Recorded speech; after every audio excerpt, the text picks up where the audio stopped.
sekarang hujan ya.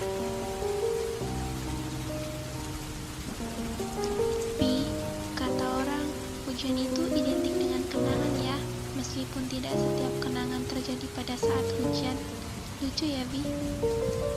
Entah itu teori dari mana, tapi memang benar kenyataannya, mengenang kenangan saat hujan akan lebih tenang. Bi, kamu tahu nggak? Katanya hujan itu terdiri dari 99% kenangan dan hanya 1% air. Oh iya, ngomong-ngomong, aku dan kamu pernah melakukan sebuah perjalanan saat hujan ya. Dan sekarang perjalanan itu hanya menjadi kenangan. Lucu ya? Waktu itu hujan kan? Terus kita berteduh di sebuah gubuk kecil.